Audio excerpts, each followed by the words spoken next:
ইরানের সঙ্গে সীমান্ত বন্ধ করে দিল পাকিস্তান। ইরান ও ইসরায়েলের ক্রমবর্ধমান হামলা পাল্টা হামলার মাঝে প্রতিবেশী ইরানের সঙ্গে সব সীমান্ত অনির্দিষ্ট সময়ের জন্য বন্ধ করে দিয়েছে পাকিস্তান।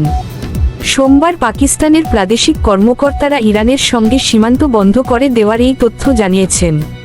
পাকিস্তানের বেলুচিস্তান প্রদেশের জ্যেষ্ঠ কর্মকর্তা কাদির বখশ পিরকানি ফরাসি বার্তা সংস্থা এএফপিকে বলেছেন, ইরানের সঙ্গে পাকিস্তানের চাঘি, ওয়াশুক, পাঞ্জগুর, কেচ ও গোয়াদার জেলার সীমান্ত কার্যক্রম স্থগিত করা হয়েছে।